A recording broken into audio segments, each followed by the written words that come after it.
Sí. ¿Escuchan por ahí? Sí. ¿Cómo están?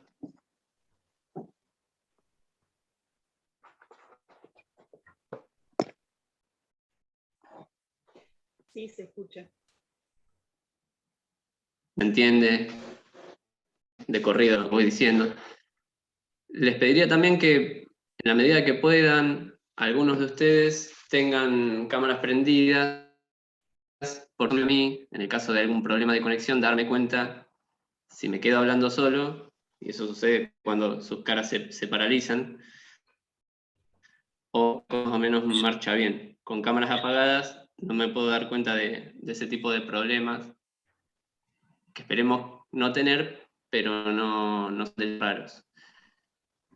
Y también como pauta para manejarnos, yo no tengo problema en que escriban, desde ya que interrumpan todo lo que quieran, eso lo doy por descontado, en el momento que quieran, y por la vía que quieran. A mí me resulta personalmente un poco más incómodo el chat, preferiría, si puede ser también, y si el ambiente en el que está lo permite, que abran el audio.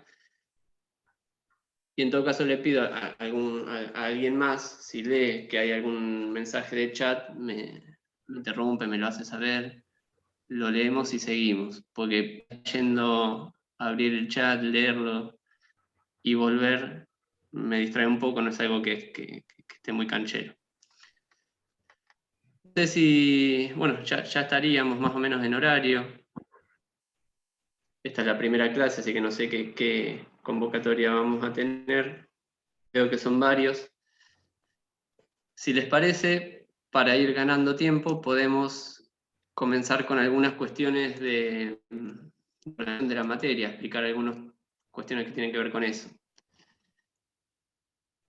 Nos vamos a manejar el virtual.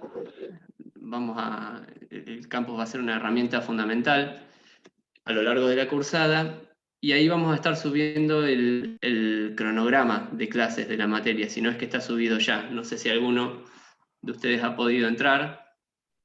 Si es así me avisan. Y si no está subido ya, el material en el campus es algo que vamos a hacer pronto, el cronograma. Y también el material. Para cada clase vamos a estar subiendo lecturas en PDF que nos van a servir para... A mí ni siquiera me aparece terminología en el campus. A mí Bien. tampoco. Bueno, si es algo que nos comentaron en la comisión anterior, hay algún tipo de problema que hay que resolver. No sé si tienen un grupo de WhatsApp, ustedes también, y si mientras tanto, para ganar tiempo, ir subiendo ahí las cosas que necesitemos hacerles llegar.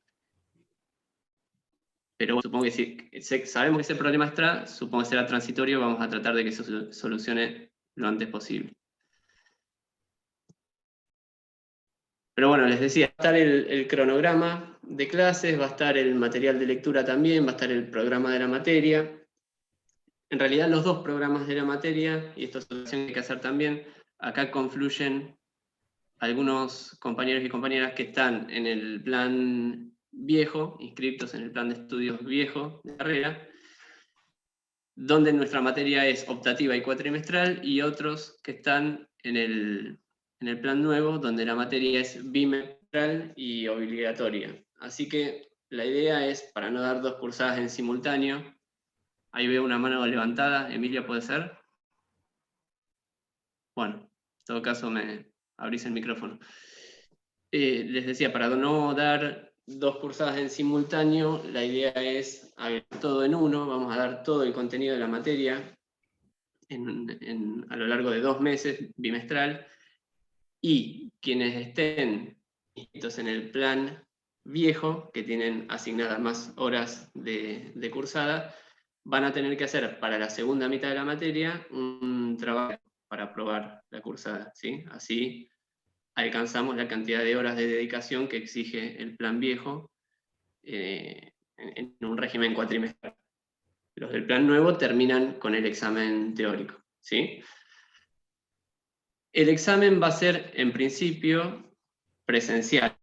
Digo en principio porque ustedes saben que los protocolos asociados al distanciamiento y tal van cambiando a medida que el tiempo pasa y ahí con la curva de contagios y todo lo demás. Así que hoy por hoy la idea sería hacer un examen escrito y presencial, respetando los distanciamientos que la facultad imponga desde ya. Y para rendir ese examen, lo que van a tener que hacer, todo esto lo vamos a dejar explicado también por escrito en el campus, pero lo que van a tener que hacer es completar unos controles de lectura con modalidad de múltiple choice que van a estar subidos al campus. No sé si se escuchó todo esto porque ahí me apareció el cartel de señal. Se cortó. Pero repito. Se cortó. Bien, entonces repito y ustedes me avisan si se entiende. Vamos a hacer, decía, un examen escrito, presencial, respetando los protocolos de distanciamiento, pero para rendir ese examen presencial, perdón, me estaba sonando el teléfono, para estar habilitados a rendir tienen que cobrar unos controles de lectura en modalidad de múltiple choice que van a estar subidos al campus virtual.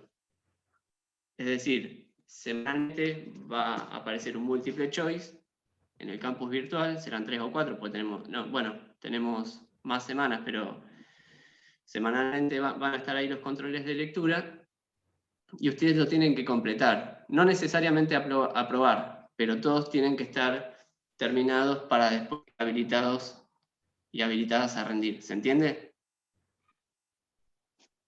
Eso, la idea es que sirva como guía para la lectura, aun cuando aprueben y las respuestas que ustedes vuelcan estén mal, van a ver cuál era la respuesta correcta y se genera ahí una instancia de revisión que nos parece interesante. Así que ese sería el esquema de evaluación.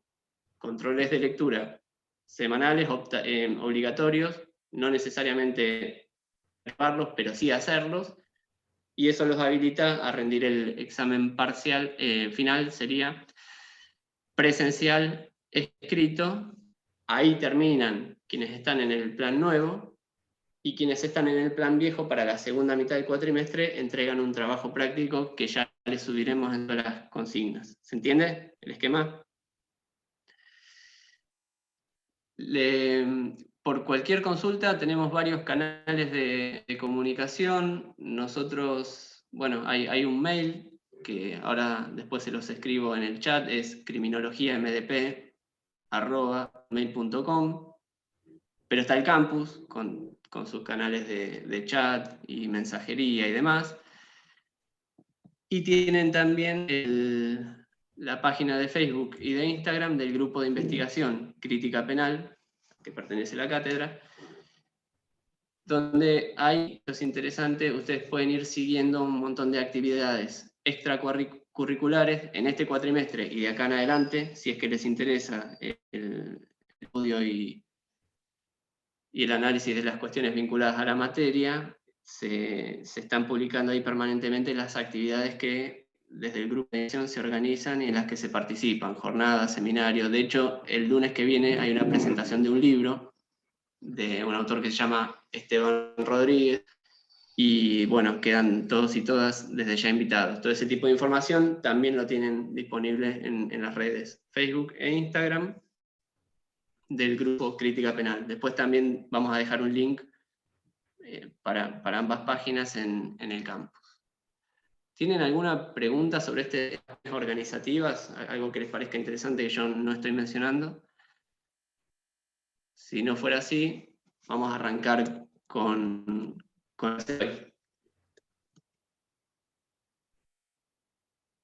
¿Nada? Profe, yo tengo una duda. En el examen, ¿entraría todo lo que vemos en clase? ¿O hasta qué unidad entraría en el examen? ¿Todo el programa? Eso es lo que no entiendo. En el examen escrito entra todo, sí. Entra todo porque, como te digo, los compañeros y compañeras que están en el régimen bimestral agotan ahí la materia. Entonces no hay temas que queden afuera. un único examen, por eso no sería, le llamamos parcial, pero es el examen, el único examen, escrito con su recuperatorio, ¿verdad? Y después tenemos para la segunda mitad el trabajo práctico, que es profundizar algún tema con otro tipo de técnica de trabajo, no es un evaluar o replicar contenidos que ustedes leyeron y que escucharon en clase. Bueno, ¿alguna consulta más? No, no. Bien. Perdón, entonces lo que pertenecemos al Sí. plan viejo, ¿tenemos que rendir igual el examen y después el trabajo práctico o no rendimos el examen, perdón? Sí, el examen lo tienen que rendir porque esa es la forma en que se evalúa el aprendizaje teórico de los contenidos que son de la materia. O sea, tenemos parcial Después, y trabajo práctico. sí, vos tendrías primera parte y segunda parte. Primera parte la rendís parcial, que es el mismo que los compañeros del plan nuevo, y que por lo tanto abarca toda la materia. Y después tenés una segunda parte donde vas a hacer un práctico a trabajar en los 2 meses que te quedan. ¿Se entiende? Sí, sobre los temas que ya vimos o sobre otros temas. ¿Temas que ya vieron? No, sobre temas que ya vieron, pero tratando de profundizar algunos ejes en particular. Bien, Ahora vamos a ver que la disciplina es bastante, digamos, extensa, desde ya que en 2 Bien. meses no vamos a hablar en profundidad de todos los temas que podemos tocar. La idea es aprovechar ese tiempo adicional que tenemos en el plan viejo para, en algún asunto que sea objeto de su atención especial, poder profundizar. bien, ¿Está bien? gracias. Sí, sí.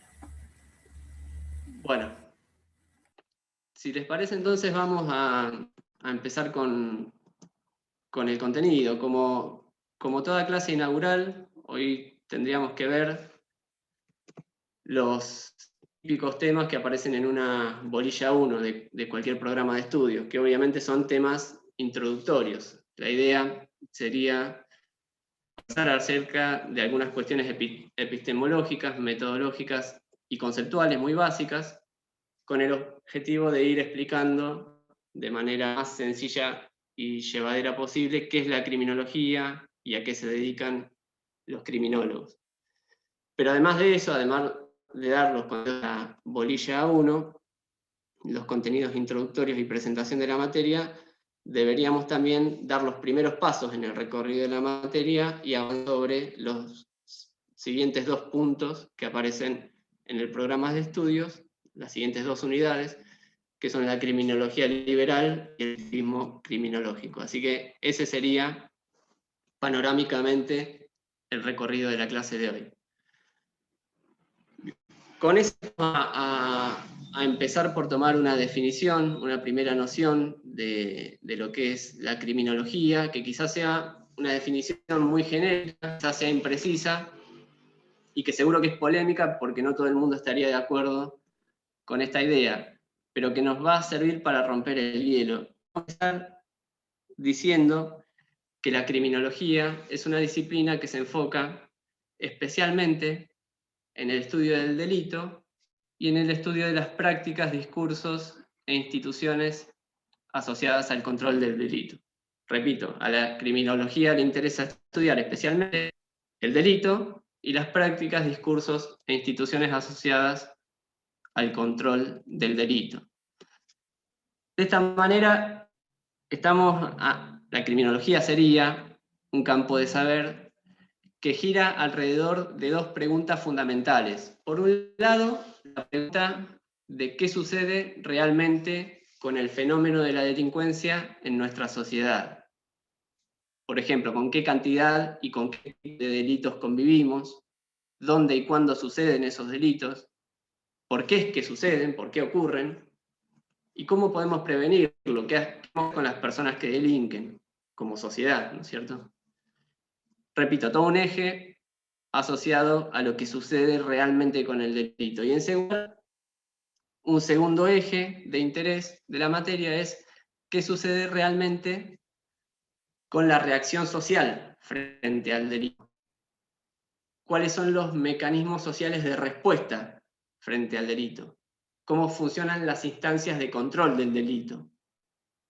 Especialmente acá nos va a interesar cómo funcionan las instancias oficiales de control del delito, el control social formal.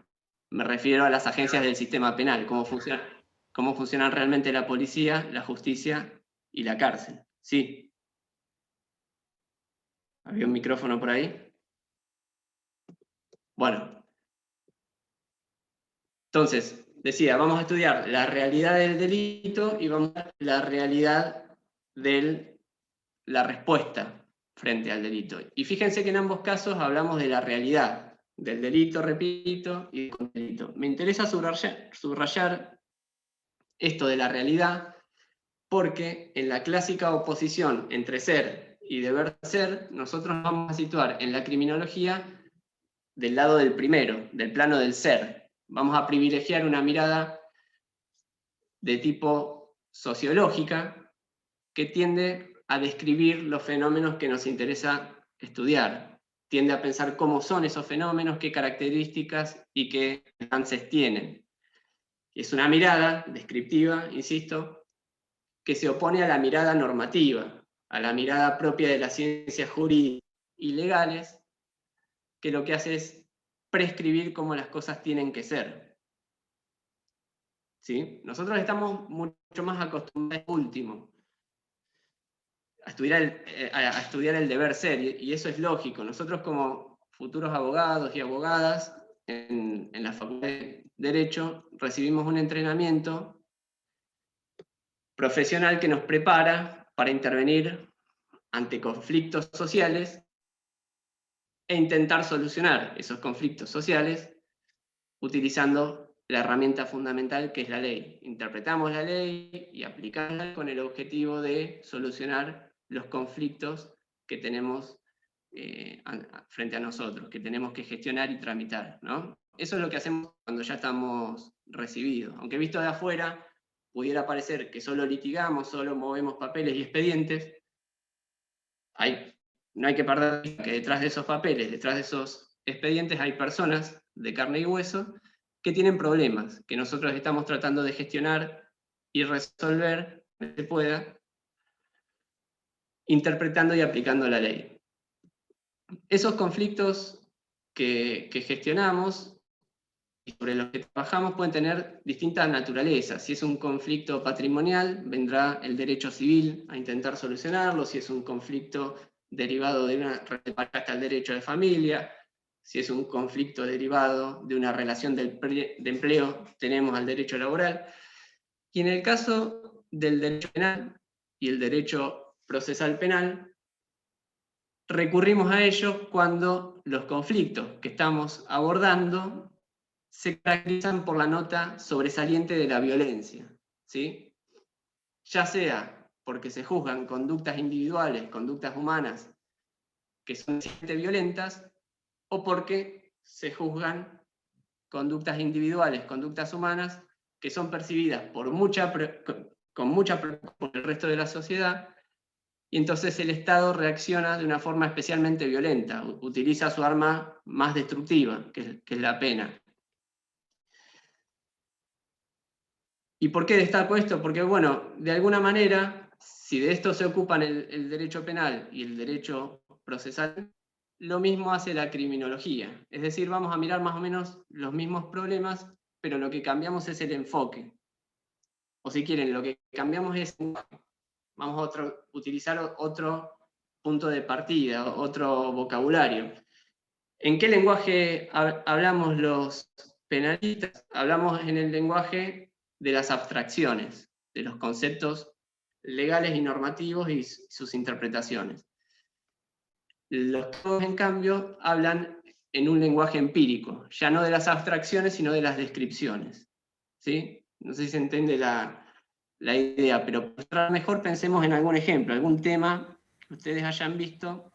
Perdón, en derecho penal. se entrecortó. La Sí. criminología toma como punto de partida las abstracciones y lo otro fue... la parte empírica. No. Decía, si se corta demasiado, si el problema es muy serio, yo me puedo pasar al celular. Y no No, habría se demasiado problema. entrecortó ahí una palabra y no alcancé a comprender la oración. Está bien, yo la repito y no hay ningún problema, y está bien que me lo marques, pero digo, no sé hasta qué punto no estoy bien con el internet porque me aparecen, tengo algunos problemas de conexión en general que traté de solucionar. Sé que un poco la cosa mejoró, pero si me pasó el celular y listo, no es del todo cómodo para mí porque no los veo a ustedes, está todo más chiquito y demás, pero bueno, prefiero que se escuche fluido y no yo poder verlo a ustedes. Decía que el derecho penal y el de la criminología miran más o menos los mismos problemas, pero con un lenguaje, unas herramientas, unos instrumentos distintos, y decía también que el derecho penal utiliza un lenguaje que podríamos decir que es el de las abstracciones, los conceptos abstractos, y la criminología usa un lenguaje de las descripciones, un acercamiento empírico a más o menos los mismos temas. Y acá venía, decía, podemos pensar cualquier tema, o temas importantes de las materias penales que ustedes ya han cursado y ver cómo de un lado y del otro nos tenemos preguntas de distinto tipo que en definitiva remiten al mismo fenómeno. Por ejemplo, pensaba yo el caso, para tocar el tema que van a ver conmigo, en una clase asincrónica. Porque abro un paréntesis, una aclaración que no hice en la principio. Casi todas las clases van a ser sincrónicas, es decir, vamos a estar conectados acá en el Zoom, interactuando.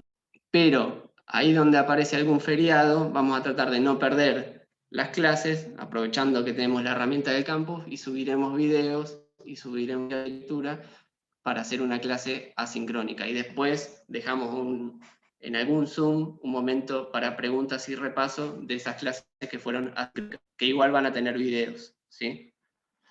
Bueno, esto va a pasar, por ejemplo, con la clase de drogas.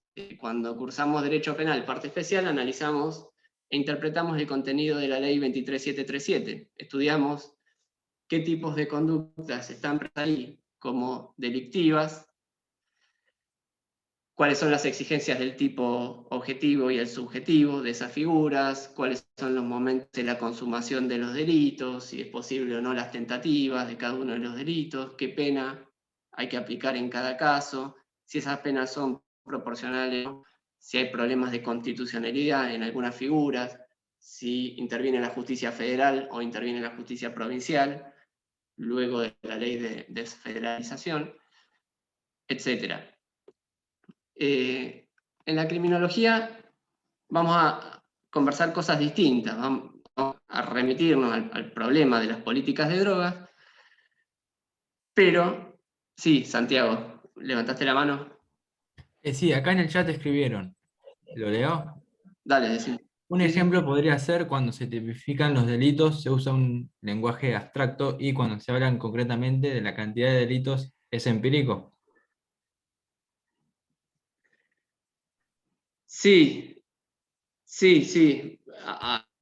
Podría medir la cantidad de delitos, hacer estadística criminal, es un problema empírico, no tiene que ver con el lenguaje de las abstracciones al que nos referimos. Y la tipificación de delitos se maneja en el plano normativo del deber ser. Sí, son temas distintos entre sí, pero va orientado. Vamos a tener una clase de seguridad ciudadana y de prevención del delito donde analizaremos cuáles son las estrategias que tiene el Estado a su alcance para prevenir el delito, cómo hay que hacer diagnósticos y estadísticas criminales y qué problemas tienen las estadísticas criminales, etc. Ese es un ejemplo de contenido que vamos a ver en la cursada. Pero volviendo al juego de tomar un solo tema y hacer el espejo, en la clase sobre drogas, acá en criminología vamos a tratar de ver cuáles son los modos políticos criminales que existen para regular el circuito de la droga. Vamos a ver quiénes participan en ese circuito de la droga y qué rol cumple cada uno de esos actores. cuáles son los efectos usuales del modelo de intervención que llamamos prohibicionista, de la guerra contra las drogas. A quienes se persiguen en la práctica y a quienes no se persiguen en la práctica, cómo la policía y la justicia procesan los casos donde les toca intervenir y por qué lo hacen de esa manera. Impacta la guerra contra las drogas en los índices de encarcelamiento. ¿Se entiende? Todas descripciones asociadas a la implementación de la ley de drogas y al diseño. Podríamos hacer el mismo ejercicio pensando la prisión preventiva, por hablar de un tema de procesal penal, pensando la pena y la finalidad de resocialización, pensando en un tema de parte general, pero no quiero invertir demasiado tiempo en los ejemplos, me parece que más o menos la idea estaría planteada. Lo que vemos en limpio entonces es que la criminología no es un saber jurídico, no vamos a hablar demasiado de las leyes y de su interpretación. O sea, ¿ustedes el día de mañana van a poder litigar sin saber criminología? Sí, la respuesta es que sí. La importancia de la materia no pasa por ahí, no pasa porque ustedes aprendan o no. Más allá de que sí, el entendimiento de lo que realmente sucede en la cárcel, cómo actúa la policía, la justicia y demás, le da herramientas de litigio. Piensen ustedes que el derecho está diseñado como un instrumento de transformación social, que tiene todo el tiempo remisiones a la parcela del ser que pretende regular. Entonces, si ustedes quieren plantear un tema de desproporcionalidad de prisión preventiva, por ejemplo, no es lo mismo que en una celda de la unidad 15 de Batán, donde hay 2 camas, estén alojadas 2 personas, 7, ¿no? Por ahí, en el segundo caso, podemos con buenos argumentos plantear que la prisión preventiva es desproporcionada. La proporcionalidad de la prisión preventiva es un concepto que está en la ley, pero las descripciones de cómo se ejecuta ese encierro cautelar, esa detención de una persona inocente, nos puede dar buenas herramientas para investigar y tratar de convencer a un juez, o siendo juez tratar de argumentar que ese tipo de encierro de una persona inocente es desproporcionado, ¿no? Entonces, que ofrece buenas herramientas para el litigio, sin duda, pero además la idea sería reflexionar sobre el fondo de esta conflictividad que pasa delante de nuestras manos, que estamos manipulando. Si es verdad que la materia prima, trabajamos los abogados penalistas y abogadas penalistas, es muy delicada, porque está compuesta, insisto, por sobresalientes notas de violencia, dolor, sufrimiento, abuso de poder, entonces es importante que sepamos qué consecuencias tiene nuestra actuación profesional como operadores jurídicos sobre este fenómeno, para no actuar de manera irreflexiva o automáticamente, de forma desprevenida, con el riesgo de potenciar el dolor y el sufrimiento de las personas de carne y hueso que están involucradas en estos expedientes que nosotros movemos. Entonces, y por otro lado también uno podría decir que conceptualmente hablando, la separación entre ser y deber ser es bien tajante y es fácil de entender. Siempre hay diálogos entre una dimensión y hay, digamos, influencias recíprocas. Hay desde ya constataciones en el poder que provocan reformas en el mundo del deber ser, y esas reformas en el mundo del deber ser impactan en las prácticas que están en el ser. No sé si se entiende mucho el juego de palabras, pero piensen, por ejemplo, que en algún momento en la provincia de Buenos Aires eran admitidos los interrogatorios de los imputados de las comisarías. Luego de un tiempo aparece una reforma legal que proscribe eso, lo prohíbe totalmente, ya no se pueden interrogar más personas detenidas en comisaría. ¿Por qué esa reforma del deber ser? Esa regla legal que aparece de pronto. Bueno, porque que el interrogatorio policial en sede de una comisaría en el espacio propicio para la comisión de abusos y arbitrariedad de obtención de confesiones ilegales, ¿sí? Que no era lo que sucedía siempre, pero era una práctica más bien común. Ahí leo que se corta el sonido. ¿Esto es así? Si quiere alguno activar el audio. A mí no se me cortó nunca. Sí, A mí Nunca. tampoco. Bueno, No, no es mi caso. Por momentos se pierde el sonido o se entrecorta lo que dice. También hay que ver hasta qué punto mío y de ustedes. Lo importante es que si varios de ustedes escuchan más o menos bien, es probable que, como esto va a quedar grabado, se escuche de corrido y lo puedan repasar ahí en velocidad acelerada, seguramente en YouTube. Bueno, decía entonces, insisto, por esta idea, la criminología no estudia leyes, no es un saber jurídico y normativo. Y otra cosa que no hace, que siempre me gusta aclarar desde el principio de la cursada, otra cosa que no hace la criminología es estudiar técnicas para investigar y resolver los casos criminales. No estudiamos cómo hacer autopsias, no estudiamos cómo hacer pericias balísticas, no estudiamos cómo rastrear evidencia en las escenas del crimen. Eso se llama criminalística. Es parecido, pero es un saber totalmente distinto, un saber forense. Lo que vamos a hacer nosotros es intentar una aproximación interdisciplinaria a la cuestión criminal. Vamos a estudiar la criminalidad y el control de la criminalidad como fenómenos sociales. Vamos a hablar, por ejemplo, del delito y de la pena. Vamos a hablar de la PINCE y de las víctimas. Vamos a hablar de las agencias del sistema penal, como ya dijimos. Vamos a hablar de la opinión pública, acerca del problema del control del delito, de lo que hacen las dirigencias políticas en este campo, de lo que dicen los medios de comunicación en este campo, de cómo influyen los vaivenes de la economía en las tasas de delincuencia o en los índices de encarcelamiento, de cómo la cultura, las formaciones en la cultura, le dan forma a las prácticas represivas, etc. Es decir, como ven, es una incumbencias muy pero muy extenso. Los problemas que la disciplina pretende mirar y analizar son muchos, son muy diversos, y no, sino que además son muchas y son muy diversas las disciplinas desde las cuales se abordan estas cuestiones. Van a ver que nosotros vamos a estudiar autores que escriben desde la medicina, por ejemplo, desde la psiquiatría o la neurología. Desde la psicología, desde la sociología, también se dicen cosas que vamos a repasar, desde la historia, la filosofía, la antropología, y cada una va construyendo sus aportes con sus técnicas y, repito, sus lenguajes específicos.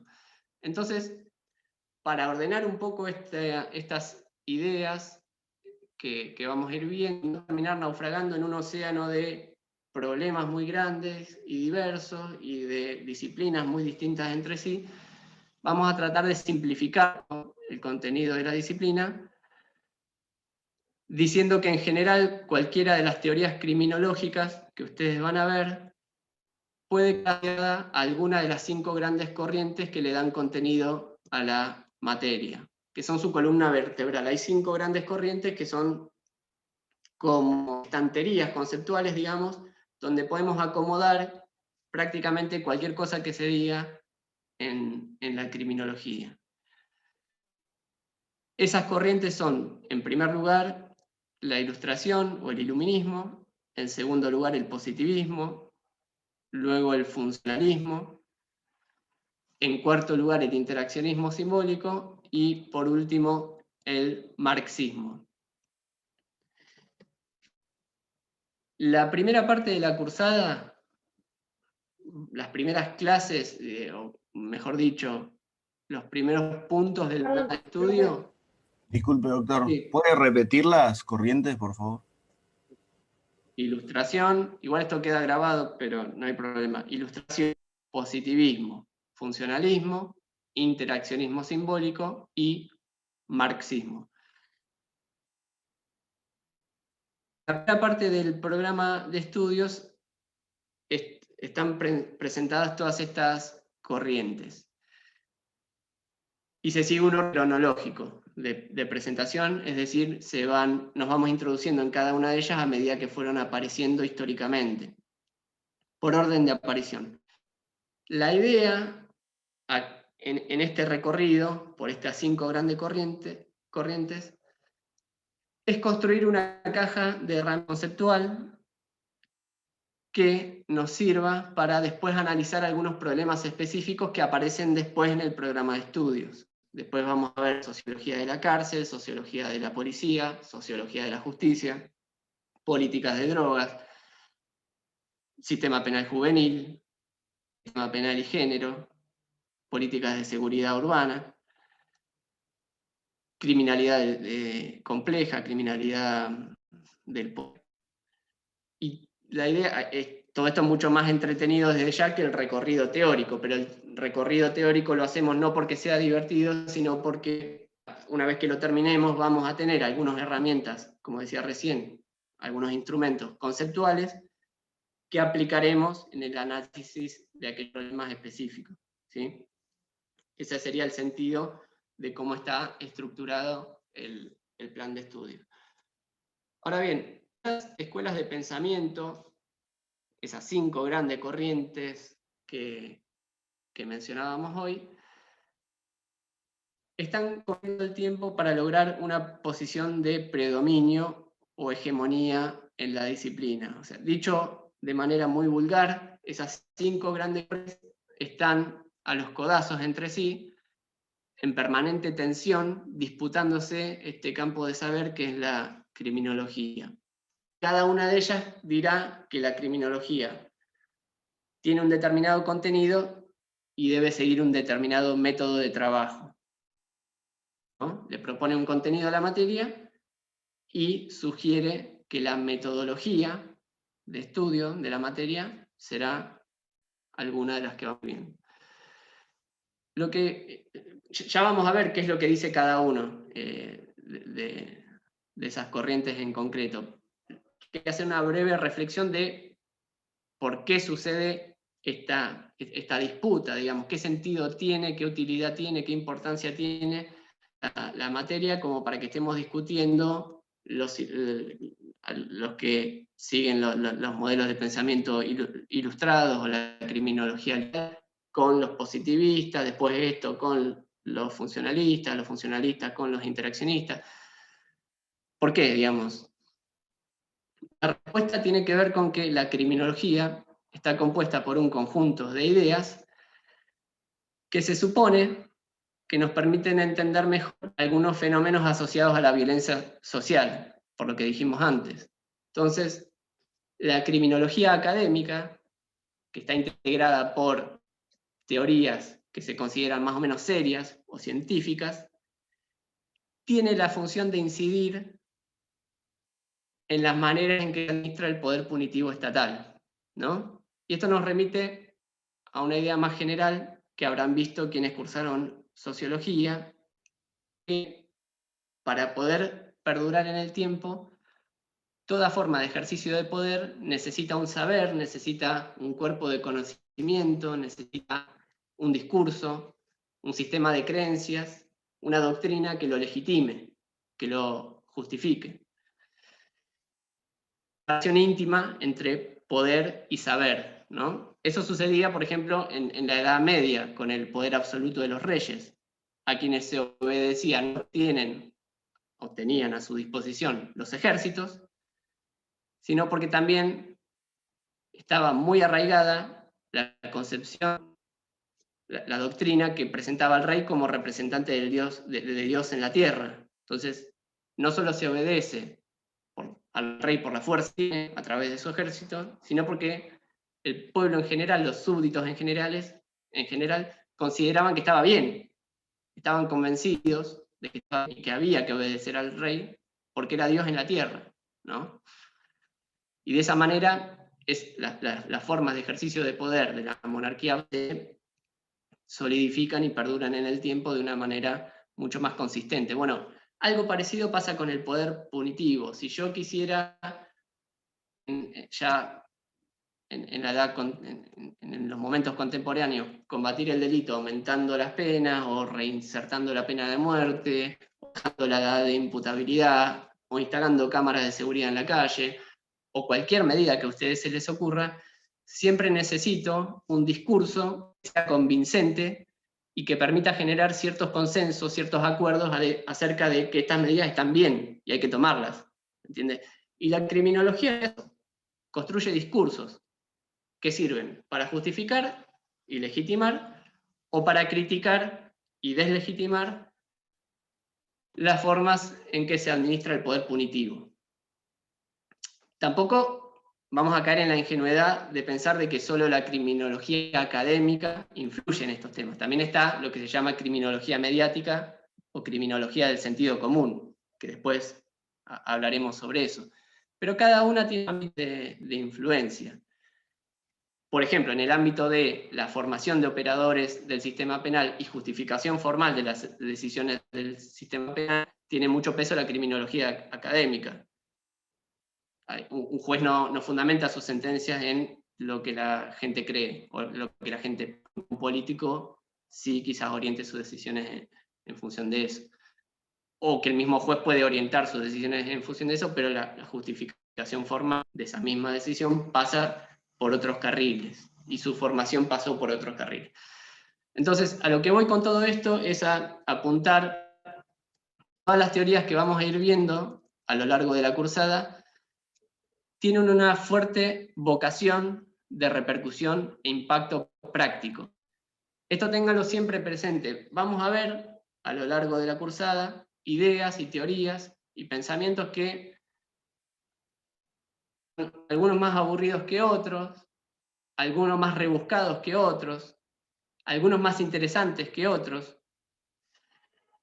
Algunos nos van a sorprender por el nivel de absurdo o ridículo, sobre todo visto desde la actualidad. Ahora vamos a conversar en un rato sobre cómo en Italia en el 19 un autor, que es Lombroso, decía que los delincuentes están condicionados por la forma de su cabeza, cosas por el estilo.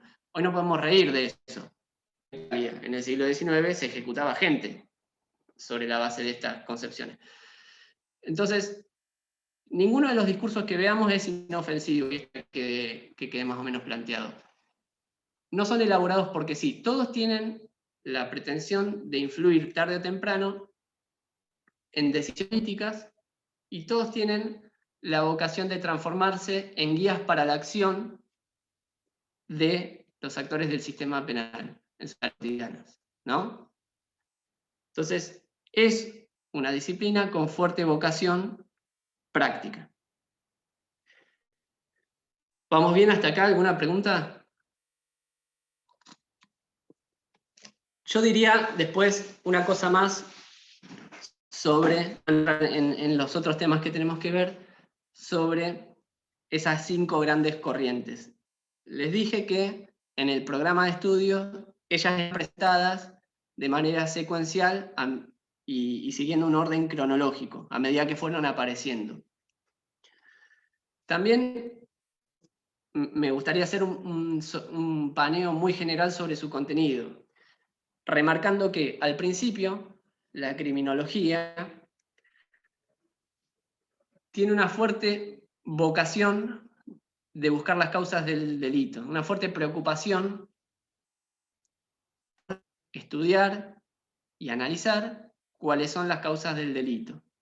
Y ahí tenemos distintas respuestas. Por un lado, la respuesta de la criminología liberal, que el delito, según la cual el delito sería el resultado de una buena oportunidad, el delito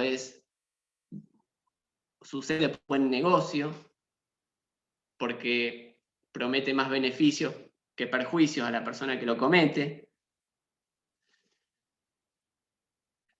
Es producto, repito, de una decisión libre y voluntaria del sujeto. Después tenemos una segunda mirada, que es la del positivismo, que dice que en realidad hay una predisposición biológica de ciertas personas para delinquir. El sujeto está determinado, delincuente se nace, no importa la oportunidad, si existe o no existe. Hay personas que ya están predeterminadas para delinquir biológicamente. Sobre esto vamos a volver después. Y después el funcionalismo sugiere que en realidad los condicionamientos son externos. No hay una predisposición individual interna de la persona, sino que es el entorno el que empuja al sujeto a delinquir. Ya sea por la situación de precariedad socioeconómica que alguien pueda transitar, las malas juntas que lo llevan por el mal camino, lo que sea. El problema está fuera de la persona. pero en todo caso estamos hablando de las causas del delito, ¿sí? Digamos, por ahí no tanto la ilustración, porque como vamos a ver toca también otros temas, pero el positivismo y el funcionalismo se pregunta por las causas del delito y por eso se habla de un paradigma etiológico, la dimensión de las causas del delito. En la década del 60 del siglo XX empezó a quedar bastante claro que esta forma de abordar la cuestión criminal terminaba legitimando tácitamente el funcionamiento de las agencias del sistema penal, lo legitimaba al omitirlo. Como no lo trato, asumo que está bien. Entonces, el sistema penal actúa de manera universal, homogénea e igualitaria, y que todas las personas tenemos más o menos las mismas chances de ser atrapados por la policía y la justicia si cometemos un delito, y que si somos atrapados vamos a recibir una respuesta más o menos igual a la que cometen otros que hacen las mismas. Y se empezó a ver con el interaccionismo simbólico que en realidad hay algunos socialmente señalados como delincuentes sin que necesariamente cometan conductas delictivas, o las cometen pero hacen delitos leves, y al mismo tiempo que sí cometen delitos y que son graves encima, no son señalados socialmente como delincuentes. Entonces, lo que se empieza a proponer es ir más allá de la dimensión de las causas del delito y empezar a preguntarse por la reacción social frente al delito. Hay un cambio de paradigma. La idea sería que si solo nos quedamos con lo que la policía, la justicia y la cárcel seleccionan, si somos la clientela, nos vamos a perder un montón de información importante acerca de cómo se produce la selección. ¿Se entiende? Repito, si solo nos quedamos con lo seleccionado, no vemos cómo, quién y de qué manera produce esa selección. Solo vamos a estar estudiando la clientela del sistema penal, y el sistema penal que tiene un papel muy importante en la definición, la gestión y la producción del delito. Entonces, dicho en dos palabras, lo que permite hacer el interaccionismo simbólico al inaugurar el paradigma de la reacción social es meter a la criminología a las agencias del sistema penal y estudiarlas también, ¿no? Y se elaboran conceptos tales como la selectividad, el estereotipo, la asunción de rol, los procesos de criminalización, el tratamiento, ¿sí? Que son todas ideas que ustedes, si estudiaron Zaffaroni en Derecho Penal, parte general, más o menos les deben sonar, pero que Zaffaroni toma de la criminología, ¿sí? Que se elaboran a partir de este cambio de paradigma en la década del 60 en el primer mundo, y luego tiene repercusiones en el margen. Y bien, queda inaugurada entonces frente a la dimensión de las definiciones. Y después está el marxismo, dijimos, que pretende producir un nuevo salto y sumar a la criminología la dimensión del poder. ¿Qué significa esto? Bueno, algunos autores empezaron a decir que el interaccionismo simbólico y la criminología de la reacción social era muy importante, con todos estos conceptos nuevos que trajo, con el hecho de meter a las agencias del sistema penal adentro de la criminología, estudiarlas, pero que se quedaba corta, porque en definitiva la unidad de análisis son las personas y no los sectores sociales. No hay un anclaje con una visión general de lo que es la sociedad. ¿Qué significa esto más concretamente? Bueno, que yo, desde el interaccionismo simbólico, me quedaría hablando solo de los procesos individuales de desviación. Y no explicaríamos por qué, por ejemplo, todos los desviados pertenecen a clases marginales, o por qué solo algunos sectores sociales tienen la capacidad de dominar las instituciones de control que definen lo que es la desviación y lo que no. No nos preguntamos acerca de quiénes crean las estrategias de castigo y qué objetivos persiguen al crear esas estrategias. No podemos saber si cumple algún rol de conservación del orden social establecido, ¿no? Todo esto tiene que ver, obviamente, esto es el marxismo, tiene mucho que ver con la teoría marxista de la sociedad y la división de clases. y se proponen ideas tales como que el derecho penal es un instrumento político e ideológico para el dominio de las clases subalternas. O ideas que sostienen, por ejemplo, que el encarcelamiento es una forma de gestionar la clase obrera, y cuando necesitamos más dados en las fábricas, entonces las cárceles empiezan a liberar gente, y cuando esos empleados sobran, entonces las cárceles empiezan a amontonar cada vez más gente. Pero estas son ideas que van a ir viendo después en la clase sobre marxismo. Solamente acá quisiera dejar planteada cómo en el recorrido de las 5 grandes teorías criminológicas se van a ir revisando cuestiones distintas y preguntas distintas. La pregunta de las causas del delito, la pregunta acerca de las definiciones de la desviación, la pregunta acerca de la dimensión del poder. ¿Vamos bien hasta acá? ¿Alguna pregunta?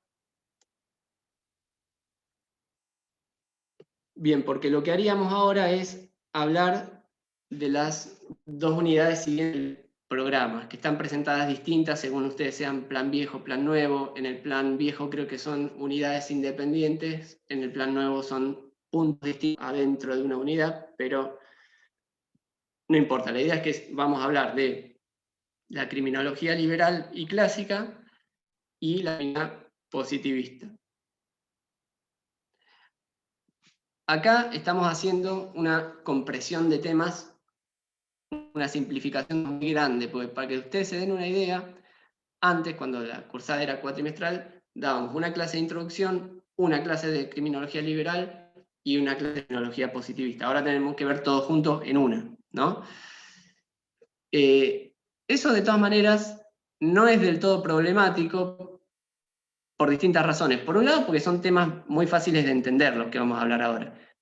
Y la bibliografía es clara. Así que acá lo que hago es una apelación a que vayan a las lecturas, porque no vamos a llegar a ver todos los temas que son interesantes y que entran en el parcial de estas 2 unidades o orígenes. Pero además, lo que vamos a ver guarda mucha relación con temas que ustedes ya hablaron en materias anteriores: derecho político, derecho penal, parte general, sociología. Entonces, de alguna forma vamos a estar refrescando cosas que ustedes ya saben. Si las clases son viernes y sábado, contesto, ahí justo me apareció un cartel. Viernes y sábado las clases. De nada, bien. Entonces, vamos a hablar alguna de la criminología liberal o clásica, después pasamos al positivismo. Lo que conocemos como criminología liberal o clásica es en realidad un desprendimiento del movimiento iluminista, de la Ilustración, especialmente enfocado en el abordaje de la cuestión criminal. Es decir, vamos a tratar de ver qué decían los pensadores ilustrados acerca de aquellos temas que dijimos recién que le interesa a la criminología: el delito y el control del delito.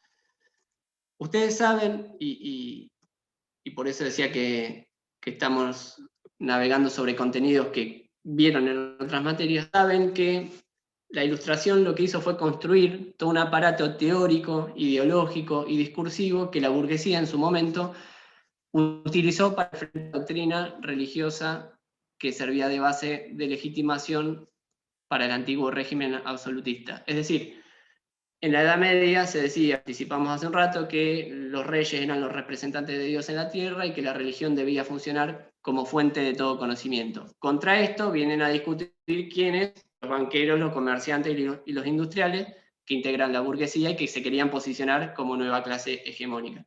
Entonces tenían que romper con esa asociación de que la religión es la base de todo conocimiento. Entonces lo que hace la burguesía es tomar el discurso de la Ilustración, que construye toda una cosmovisión filosófica, sociológica y cultural, sostenida sobre los pilares de la razón y de la ciencia, ya no más de la religión. Una mirada del mundo apoyada en la razón del ser humano y apoyada en la ciencia. Y a la vez se trata de construir una división tajante entre religión y política, ¿no?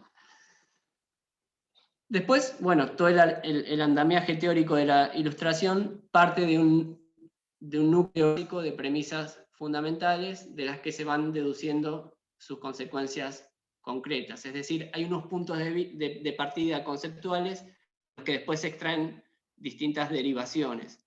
Y esos puntos de partida, esas ideas básicas, ustedes las conocen muy bien, yo solo las mencioné y no vamos a conversar sobre la teoría del contrato social, está el principio del utilitarismo, ¿sí? de que los gobernantes tienen que orientar su actividad a la mayor felicidad del mayor número posible de asociados, la división del poder público y el reconocimiento del libre albedrío, ¿sí? Esa visión del ser humano como alguien que actúa por conveniencia, un sujeto libre, racional, calculador. Lo que nos interesa no es repasar, repito, todo esto que ustedes ya saben, sino ver cómo han impactado estas ideas en el abordaje de la cuestión que los conceptos se construyeron cuando se trajo todas estas nuevas visiones y lecturas al análisis de la criminalidad y del control de la criminalidad. El que hace ese ejercicio es el Marqués de Beccaria, ustedes saben, en aquel libro famoso y pionero que se llama De los delitos y de las penas, publicado en 1964. Y ahí vamos a clasificar nosotros los desarrollos de Beccaria y de sus seguidores, la escuela clásica de derecho penal, ustedes lo estudiaron así, nosotros hablamos de etnología liberal. Clasificamos dos núcleos de interés para nosotros. Por un lado, el estudio sobre los fundamentos de la pena o el tema de la legitimación política del castigo. Por otro lado, la postulación de ciertos principios básicos que deben regular la actividad de los sistemas penales, ¿no? Vamos a decir dos palabras de estos ejes. Por un lado, repito, la legitimación política del castigo. ¿A qué apunta esto de la legitimación política del castigo? Responder la pregunta acerca de por qué está justificada la pena estatal. Antes la respuesta no era muy compleja en el antiguo régimen. El delito era un pecado, el pecado ofende a Dios, Dios tiene su representante en la tierra, que es el rey venga esa ofensa y castigó, terminó la discusión. Ahora, si vamos a sostener que esto no es así, tenemos que seguir explicando por qué descuartizamos gente en la plaza pública o las encerramos en prisiones. Bueno, y ahí entra a jugar el principio del utilitarismo que mencionamos recién, que decía que la actividad de los gobernantes se tiene que llevar a la mayor felicidad posible del mayor número posible de personas. Entonces, si esto es así, la pena, como actividad del gobernante, se tiene que orientar a ahuyentar conductas individuales que provocan daño, sufrimiento y dolor en otros, ¿no? Y como el delito es eso, es una conducta individual que molesta, lesiona a otros, la pena tiene que ahuyentar el delito. La pena tiene que servir para prevenir el delito. Y ahí está esa asociación que ustedes habrán estudiado en Derecho Penal entre castigo estatal y prevención del delito. ¿Cómo es? Esto abre una nueva pregunta. ¿Cómo es que la pena debe prevenir delitos? Bueno, la respuesta en este caso de la criminología liberal, viene muy asociada a la doctrina del libre albedrío, de aquellos puntos de partida que ya mencionamos. Entonces, la idea sería que las personas delinquen cuando el comportamiento criminal promete más ventajas que el comportamiento respetuoso de las normas. Como decíamos hoy, delinquir es un buen negocio. O sea, es conveniente. Hay una especie de ecuación que uno hace de manera consciente o no, en la que mide los beneficios de cada una de esas actividades. Si esa ecuación arroja como resultado que es más beneficioso delinquir, si en mi balanza mental yo concluyo eso, entonces delinquiré. Y si no es tan conveniente, entonces no delinquiré. Entonces lo que vendría a ser la pena es a poner peso en la balanza de las desventajas del delito. Vendría a ofrecer la pena razones para no delinquir, para que yo me convenza de que no es buen negocio. No tengo que seguir el mal ejemplo de aquello. ¿Por qué? Porque voy a terminar preso. Entonces no me conviene. Entonces, la finalidad es la intimidación del público. La finalidad y el efecto preventivo se logra así, aterrorizando a las personas que ven cómo se castiga al mal ejemplo, para que no estén tentados a hacer ese mal ejemplo. ¿Se entiende? Entonces, ¿cómo tienen que ser las penas? Tiene que haber penas. Claro, no solo a Yelén, sino todos los penalistas desde hace años clasifican las teorías de la pena en la idea de prevención general y prevención especial, teorías absolutas y relativas. De las relativas tenemos la prevención general y especial, y cada una de ellas sus versiones positiva y negativa. Acá estamos hablando de una teoría de prevención general negativa, teoría de la ecuación psicológica de Feuerbach, etc. Todo esto, repito, por eso nos damos el lujo de ir rápido, porque como bien marcaba, son temas que ustedes ya han visto. Pero entonces, lo que quería agregar es que hay ciertos atributos que tiene que tener la pena para que cumpla esta función de intimidación y espanto de los demás. ¿Cuáles son esos atributos? Bueno, tiene que ser certera, es decir, tiene que ser infalible, no tiene impunidad. Todos los delitos tienen que ser castigados, porque si el 99% de los delitos quedan impunes, entonces ¿quién se va a intimidar? Nadie, pues todos vamos a actuar suponiendo que a nosotros tampoco nos van a dar. Entonces ahí tenemos como nota de la pena, nota necesaria, la certeza. Una segunda nota necesaria, la celeridad, es decir, la respuesta tiene que ser rápida. Si yo cometo un delito hoy y a mí me castigan en el 2027, la gente no sabe ni por qué me castiga. Entonces, no hay una asociación mental entre mi acto y la consecuencia. Entonces, no se puede mandar muy claramente el mensaje de que no conviene delinquir. Se pierde ese mensaje en el tiempo. Las penas tienen que ser rápidas y públicas. Públicas en el sentido de que todos sepan que la pena sucedió y se aplicó. Porque si la pena es rápida, se aplica con certeza, pero nadie se entera, tampoco el mensaje está llegando al destinatario, ¿no? Entonces, están esos atributos de las penas. Y después dijimos, en segundo lugar, como preocupación de la ilustración, la postulación de ciertos principios básicos del derecho penal y procesal. Lo que hace la ilustración es establecer nuevas bases para el funcionamiento de los sistemas penales. Digamos, nuevas reglas de juego, cuya existencia hoy damos por descontadas, principios de legalidad, principios de derecho penal de acto o exteriorización, principios de lesividad, de culpa y proporcionalidad, etc., pero que en su momento fueron conquistas absolutamente revolucionarias, ¿no? Hoy descontamos que esos principios existen y que hay que respetar, pero esto no siempre fue así. De hecho, cuando, de vuelta, el poder político estatal estaba en manos de reyes y no de presidentes o de parlamentos, la autoridad concentraba en sus manos un poder punitivo y policial que era prácticamente incontrolable y absoluto. No tenía ningún tipo de control externo. No había una distinción clara entre lo que era un delito y el pecado o los comportamientos inmorales. No existían códigos penales que regularan más o menos claramente cuáles son los comportamientos prohibidos. Había algunas leyes escritas, pero no eran muy conocidas por el pueblo, y si eran conocidas tampoco importaban demasiado. Uno lo podían castigar igual o más severamente por cometer un pecado o un comportamiento amoral en base a normas religiosas, consuetudinarias. Los castigos eran excesivamente crueles, eran desproporcionados, había muchas infracciones que tenían como respuesta prevista la muerte, pero en algunos casos antes de la muerte estaban los suplicios y los tormentos, es decir, que la muerte no era ni siquiera la peor de las penas, uno lo torturaban y después lo mataban. Las penas podían trascender la persona del condenado, se podía castigar a la familia desterrándola, prohibiéndole heredar el apellido, confiscando sus bienes, etc. Ni hablar de los procedimientos penales, donde la averiguación de la verdad se perseguía a cualquier precio, la tortura era una herramienta válida para obtener confesiones y así averiguar qué es lo que pasó en el marco de los procesos penales.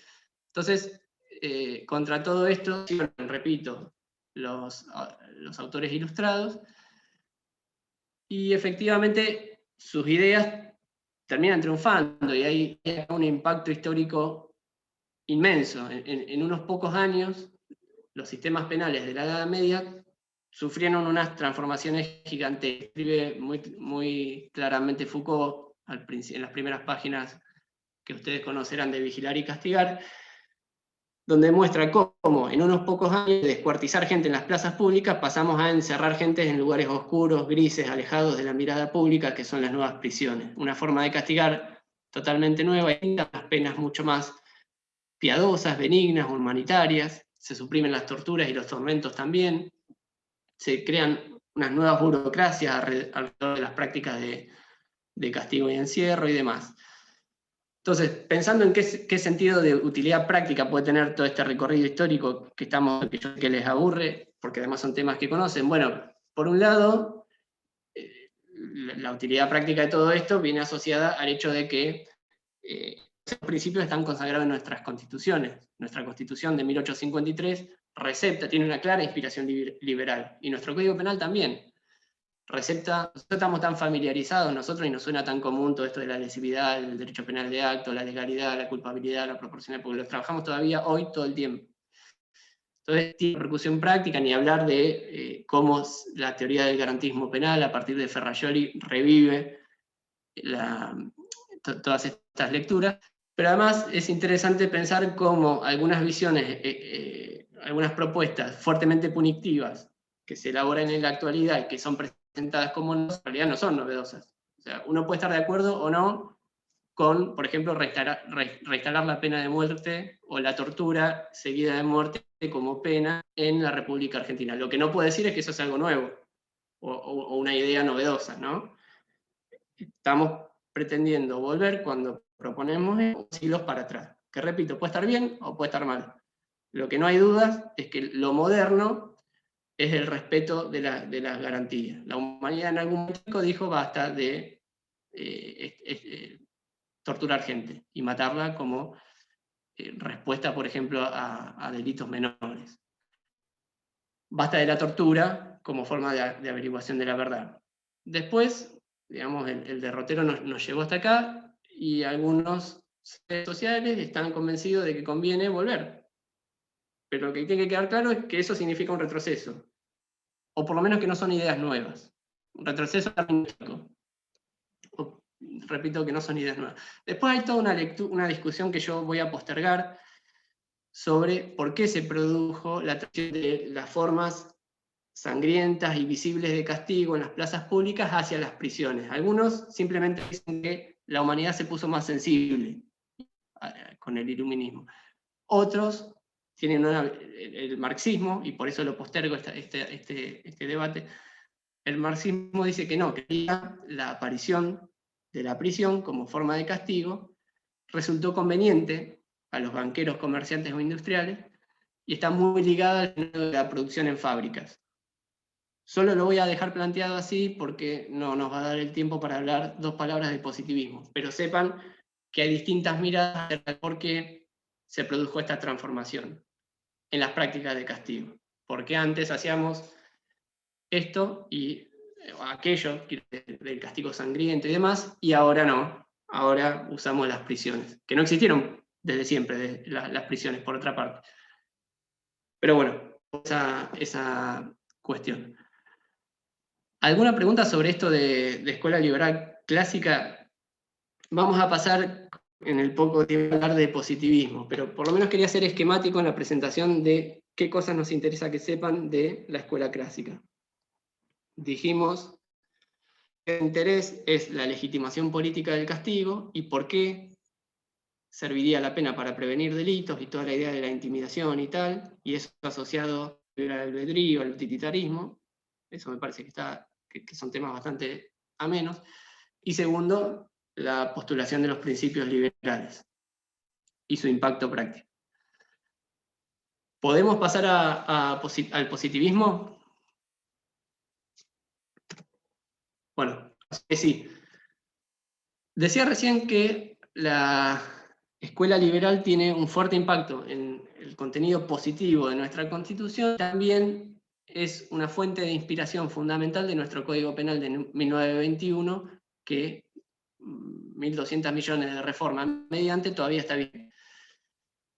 Entonces es interesante ver cómo todos estos principios de inspiración clásica y liberal forman parte del lenguaje cotidiano, pero sin embargo, por ejemplo, tenemos un artículo ahí en el Código Penal, que es el artículo 41, que dice que la pena se puede graduar teniendo en cuenta la edad, la educación, las costumbres y la conducta precedente del sujeto, ¿no?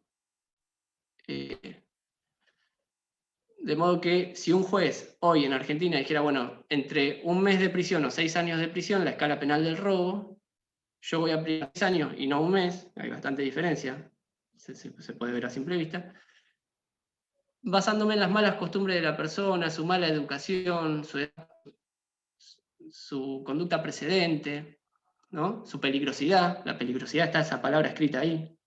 Voy a valorar como juez su peligrosidad en 6 años, no un mes. Entonces esto hace ruido desde el punto de vista del principio de culpabilidad, del derecho penal de acto y la proporcionalidad. Y lo mismo podríamos decir de la medida de seguridad del artículo 34, inciso 1, de la multirreincidencia, del artículo 52 y 53.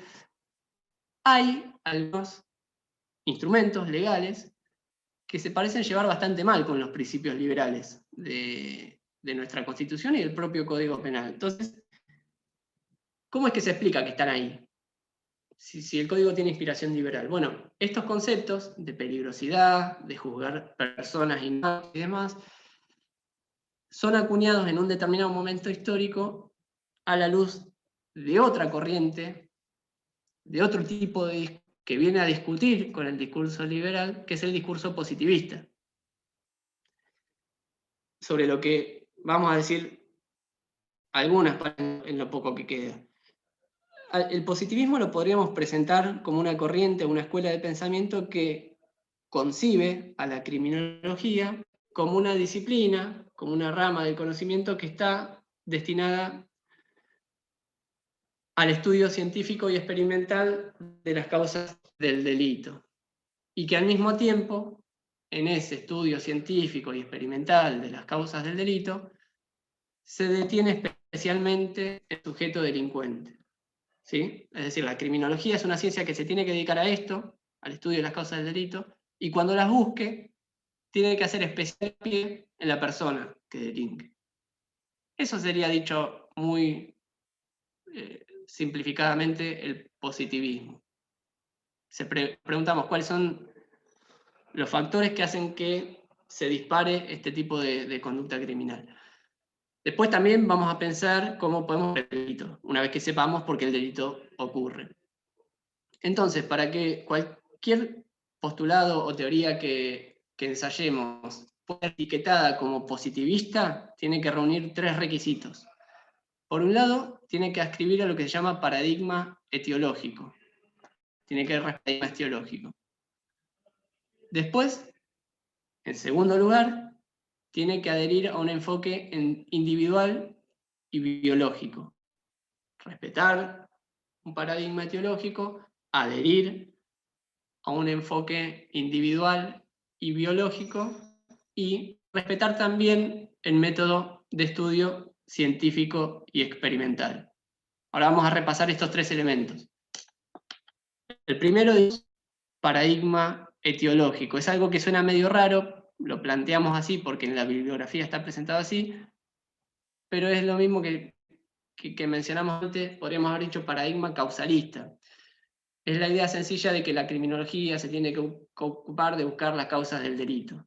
Lo que pasa es que los primeros positivistas criminólogos fueron médicos. En medicina, la palabra etiología se usa para describir las causas de la enfermedad, y como criminología eran médicos, usaban ese lenguaje.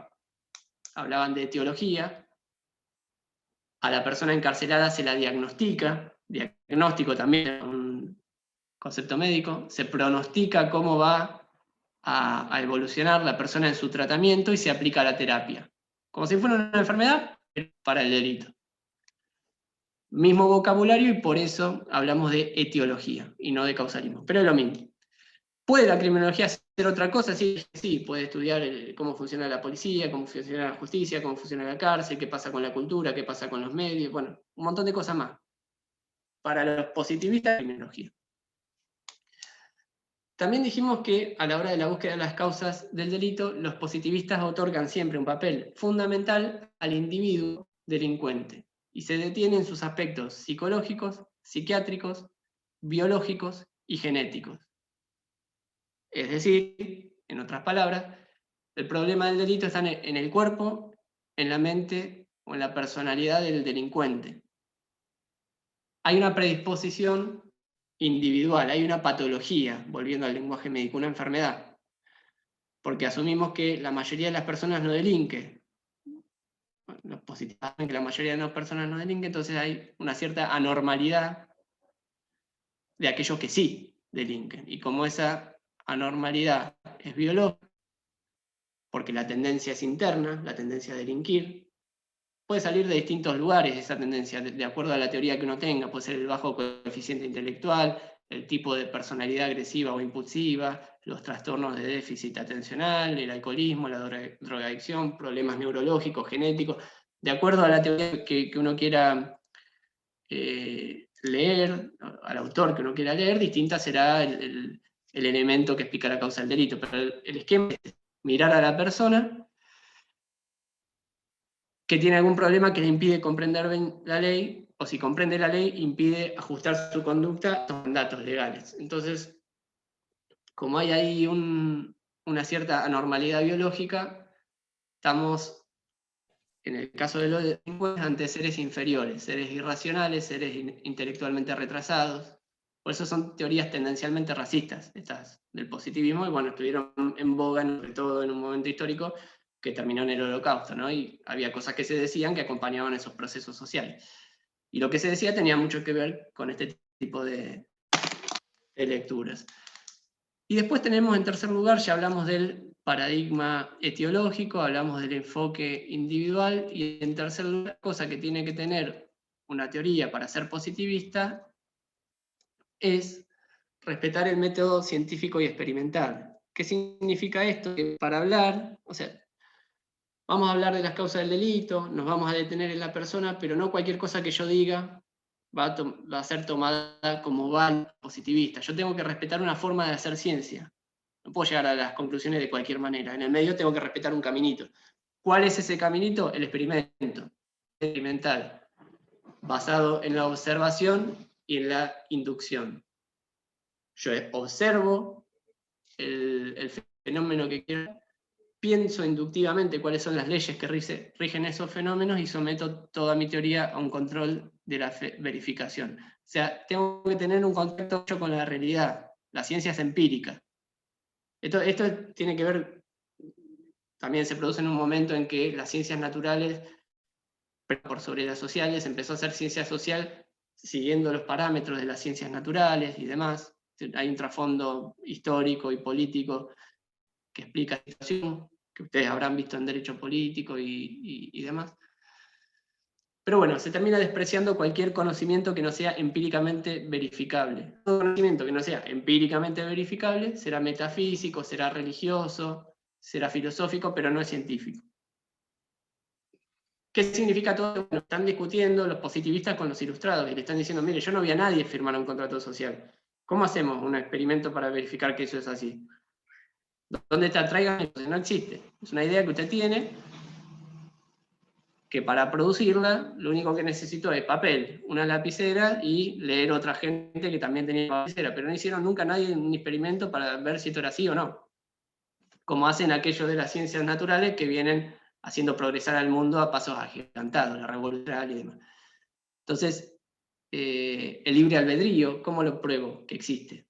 Ese efecto de intimidación en el público, tenemos penas duras y sin embargo cometen igual. Entonces, lo que hay que hacer es estudiar la delincuencia de manera empírica. Un ejemplo de esto es Lombroso, como decíamos, que va a la cárcel, de la cárcel y dice, bueno, voy a estudiar a los delincuentes. Y los mira, y les mide sus cabezas. Y dice, bueno, acá encuentro un elemento interesante, cierta morfología.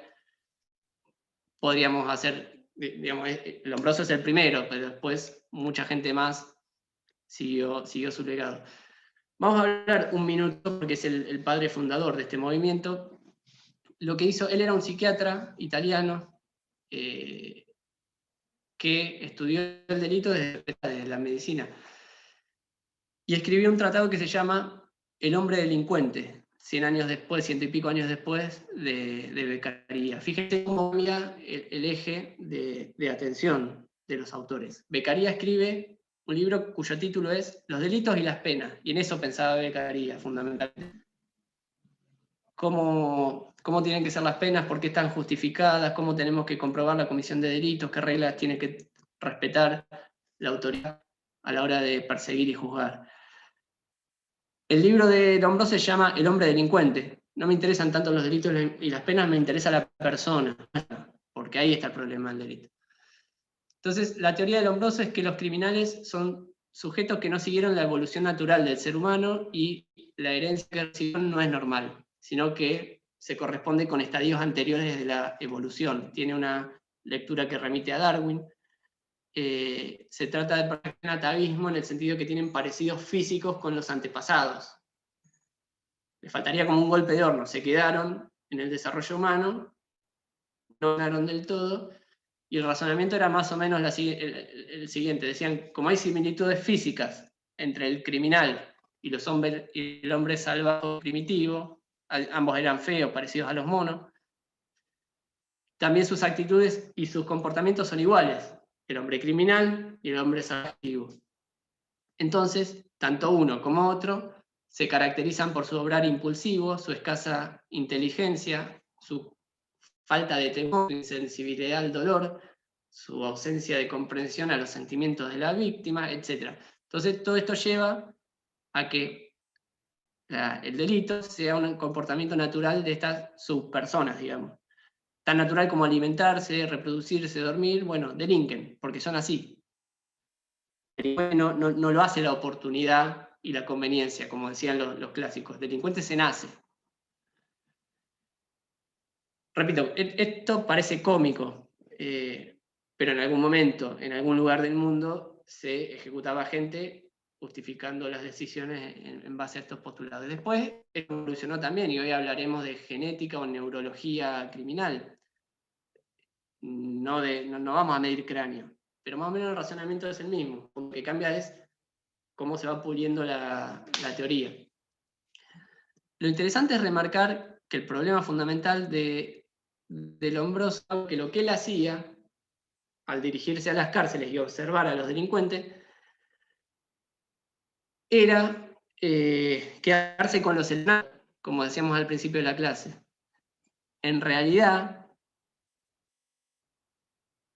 Lombroso veía la apariencia, en este caso los delincuentes definidos como tales, el cráneo miraba, y decía que esa apariencia es la causa del delito, cuando en realidad lo que pasaba, la apariencia, lo que causaba, no necesariamente era el delito, sino que causaba que la policía de la época italiana donde Lombroso escribía, le preste especial atención a esas personas, porque parecían, entonces se los encerraba.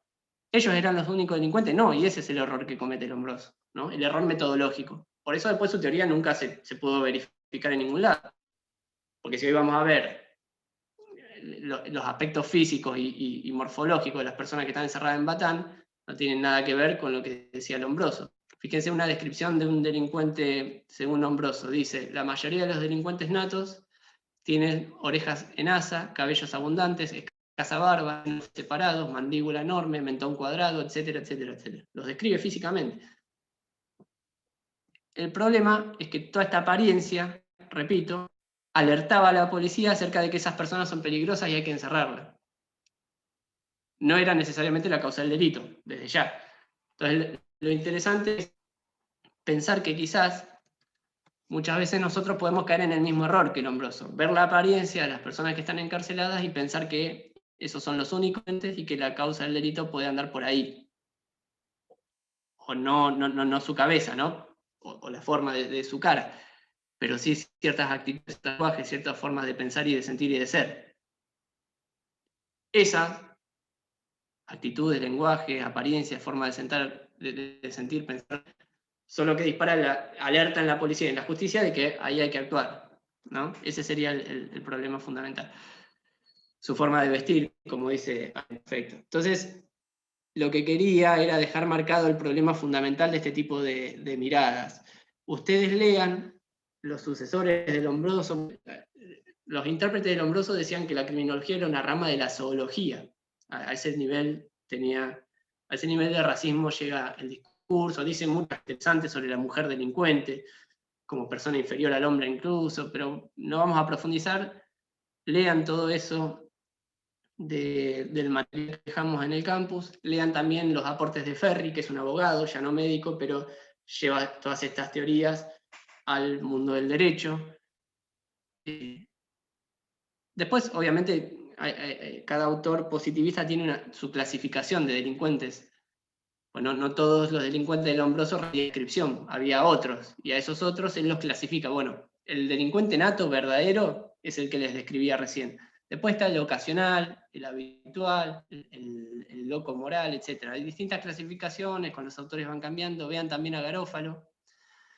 Lo último que quisiera tocar son las consecuencias político-criminales, y esto es importante, no solo los exponentes, que son importantes para el parcial, léanlos, no solo el esquema de pensamiento positivista, que lo repasamos con sus 3 premisas, lean también, sino las consecuencias político-criminales. Después vamos a dejar por cuestión de tiempo las críticas para las clases posteriores, y un poco ya las hicimos también.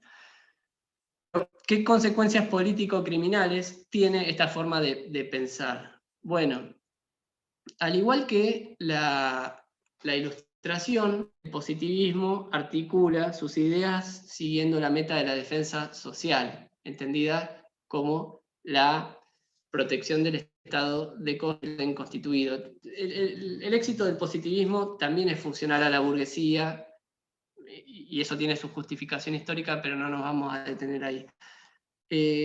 Lo que quisiera remarcar es que, al igual que los autores clásicos, los positivistas no justifican la pena por su causa, es decir, un delito, sino por su finalidad, por su efecto futuro. También acá estamos pensando en prevenir el delito, ¿sí? También acá la pena tiene la idea de prevenir delitos futuros, y así proteger a la sociedad. La diferencia está en que la prevención no funcionaría de la misma manera. No es prevención general a través de la intimidación. Es prevención especial a través de la resocialización o la corrección o la incapacitación. ¿Por qué? Bueno, porque si es verdad que los delincuentes son personas más o menos retrasadas, que entienden lo que está bien y lo que está mal, o lo entienden, pero no se pueden comportar de acuerdo a lo que pretendemos y lo que definimos como que está bien. Entonces, por más que yo le mande el mensaje, por ejemplo, no hay que seguirlo, como decían los ilustrados, ellos van a delinquir igual, están determinados, están condicionados. Es un desenlace inevitable. Entonces, lo que tengo que hacer es dejar de intentar mandar mensajes y actuar sobre ellos. Corregirlos, curarlos, dirán los médicos. A través de una terapia, eliminar la causa del delito, construir ciudadanos honestos. Y si no lo puedo hacer, porque son incorregibles, entonces pena de muerte, pena de deportación o pena de encierro perpetuo. Hay una clasificación muy clara, muy típica, que ilustra el esquema teórico de este modo de ver las cosas, que es la de von List, de 1882, que dice: para los infractores que no necesitan una corrección, no necesitan, pero bueno, tropezaron con el delito, la pena es un mensaje, una advertencia individual, una suerte de guarda, no vuelvas a tropezar, porque mirá lo que te puede pasar. Para los delincuentes corregibles, la pena tiene que apuntar a eso, a la reforma individual, corregirlo. Y para los delincuentes incorregibles, suprimirlo, evitar los futuros delitos que cometerá, anulando a través de la muerte, a través de la deportación, a través del encierro perpetuo. Esto no tiene mucho misterio, la pena neutralizadora, a través de nuestras 3 variantes, la vamos a conseguir. Lo interesante es ver cómo se produce la resocialización, pues es una meta bastante ambiciosa, o la corrección. Y ahí los positivistas elaboran la idea de que hay que hacer a las personas privadas de libertad un tratamiento, que ese tratamiento debe ser individual y personalizado, que tiene que estar basado en un diagnóstico inicial sobre el problema que la persona atraviesa y que lo hace tropezar con el delito, y tiene que ser un esquema secuencial y progresivo, es decir, poner muchas restricciones al principio de la libertad y después ir interviniendo sobre el sujeto, los especialistas de la criminología a través de sus herramientas. ¿Se me sigue ahí? Porque vi 2 caras que quedaron medio paralizadas. Ya estamos hablando igual. Sí, ahí se movieron. Bueno, un tratamiento individual, me refiero al tratamiento penitenciario, y pesado. Y acá la idea sería, bueno, este régimen está plagado de palabras tales como patología, diagnóstico, terapia, curación. El problema de la persona es como curarle una enfermedad, repito. Y por eso tenemos periodos de prueba anticipada, libertades anticipadas, son herencias de esta forma de pensar la pena. Un ilustrado no necesariamente tiene que proponer que la persona se vaya antes de que la pena se agote. Si existe la verdad condicional y las salidas transitorias es porque esas herramientas legales son pensadas como una parte integrante de la terapia de resocialización. Lo estamos probando, si ya lo corregimos y lo podemos largar suelto sin que delinca. Lo sacamos en observación, como pasa con un enfermo. Probamos a ver si el tratamiento... otra idea, entonces ahí tenemos varias cosas que estamos diciendo y que son importantes, pese a que voy apurado. Penas preventivas que se detienen en la persona, que tratan de evitar la reincidencia, y así se logra la prevención del delito, que esa evitación de la reincidencia difiere según estemos corregible o incorregible, que para los corregibles hay un tratamiento individual, personalizado, secuencial, progresivo, que las penas tienen que ser indeterminadas, dirán los positivistas. Es decir, si, por ejemplo, lo estoy viendo ahora a Lucio, si Lucio y yo somos coautores de robo, que tiene, como dije más temprano, la pena prevista en la ley de 1 mes a 6 años de prisión, por ahí a mí me pueden poner 6 años de prisión porque soy alguien peligroso, que tengo ciertos problemas cromosómicos o psiquiátricos o hereditarios o alcoholismo o lo que fuera, y soy una amenaza para la sociedad. Pueden poner 1 mes de prisión porque se lo ve como un tipazo y nadie puede, los expertos dirán que su pronóstico es bueno y si no va a volver a delinquir. Entonces, fíjense cómo se rompe la proporcionalidad. Pero además, lo interesante de todo esto es que los positivistas más extremos en su lógica van a decir no, tanto a Lucio como a Nicolás, mándenlos a la cárcel. ¿Cuánto tiempo? Porque decir cuánto tiempo significa anticiparse al resultado final de la terapia. Yo no sé cuando me anoto en la facultad, cuándo recibir, qué día, con qué materia, a qué hora, y en qué año, y en qué mes. No lo sé. Yo entro a la facultad, después vemos. Y lo mismo con un tratamiento para una enfermedad, cualquiera. Yo no sé el momento en que me voy a curar. Inicio la terapia y vemos. Bueno, con la pena que pase lo mismo. Si Lucio y Nicolás delinquieron, que vayan a cumplir una condena hasta que se curen, hasta que estén resocializados. Y después ir al servicio penitenciario cuando es que eso sucede. No el juez de antemano, lo sabe. ¿Sí? Entonces, esto es las sentencias o penas indeterminadas. Y en algunos estados se aplicó, no en el nuestro, pero un proyecto de reforma de nuestro Código Penal que pretendieron implementar estas ideas. Y después está la idea del elemento de las medidas preventivas predelictuales. Bueno, las medidas de seguridad para los locos ni hablar. A los locos que no deciden, no pueden contramotivarse en la norma, entonces no es reprochable desde el punto de vista de la culpabilidad su conducta. Para defendernos igual por el artículo 34, porque son una amenaza, ¿no? Y cuando se curen, que salgan. No le vamos a llamar pena a eso, le llamamos medida de seguridad, no es lo mismo. Incluso algunas de esas medidas de seguridad se cumplen en algunos pabellones o en algunas unidades del sistema penitenciario. Y también lo interesante, o a mí me resulta curioso, me parece bastante gráfico, es esto de las medidas preventivas predelictuales que algunos proponen, y que es básicamente decir que no hay que esperar, ni siquiera hay que esperar a que cometa el delito la persona. Si nosotros ya podemos diagnosticar, porque tenemos los elementos para saber cuándo es criminal, porque nació así, ¿para qué vamos a esperar que delinca para recién después y tarde responder? Porque mejor no evitamos el delito antes de que el delito suceda. Entonces actuamos temprano. No le llamemos pena si quieren, porque bueno, le llamamos medida preventiva. Medida, pero nos anticipamos, ¿sí?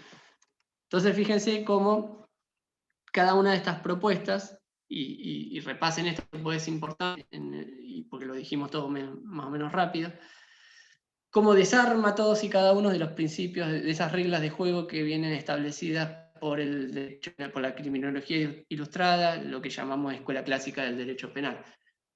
Pero todo tiene su lógica interna, ¿no?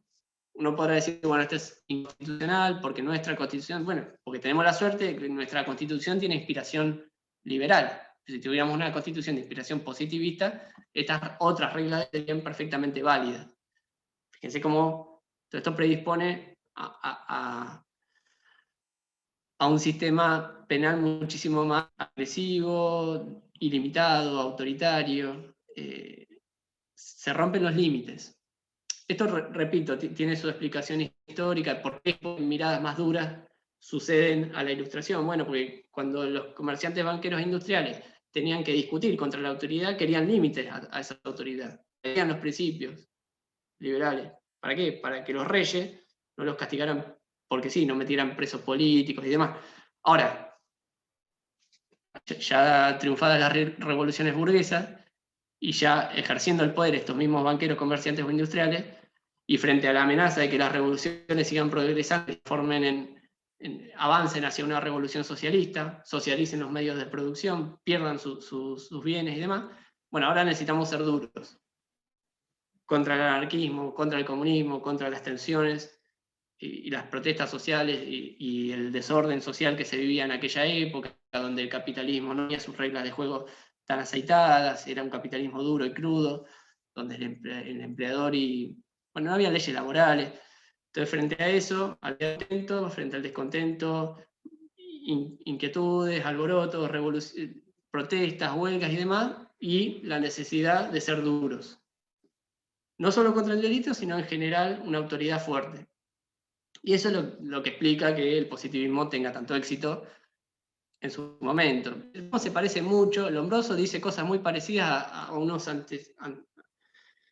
predecesores suyos que escribieron 100 años antes, que son los frenólogos, que también la forma del cerebro y demás, pero a ellos nadie les prestó atención. O sea, hay algo que explica el éxito del positivismo y tiene que ver con este trasfondo, ¿no? Sobre el que no tener por la necesidad de ir rápido, pues ya nos pasamos del tiempo de clase.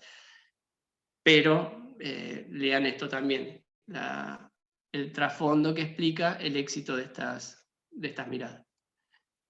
Yo lo dejaría acá, sobre todo por la hora, y mientras les pregunto si tienen alguna duda o algo, voy a repasar si en el chat quedó algo sin responder. Abran los micrófonos. Profesor, mañana la clase es a las 12, ¿no? Perdón, la clase es a las 12 mañana. ¿Sabes que no sé si es a las 12? No sé. Me parece que figura a las 12. Era más temprano. ¿A las 12? Bueno, ¿en dónde figura? En los horarios que nos dieron de la comisión. Ok. Bueno, igualmente, ¿ustedes tienen un grupo de WhatsApp o algo así? ¿Se arman esas cosas? Porque por ahí les podemos avisar. Sí, lo armaron de la facultad. Ah, bueno, ahí se confirma. Pero yo creo haber dado clase un sábado más temprano que los dos. No me acuerdo, no tengo presente. Lo chequean ahí en el grupo. Profesor, dijo que nos iba a pasar un mail por el chat. Ahí lo escribo. Gracias. De nada. Criminología MP, les dejo el mío por cualquier cosa. También. ¿Y qué más dijimos? Ah, el link. Bueno, voy a frenar acá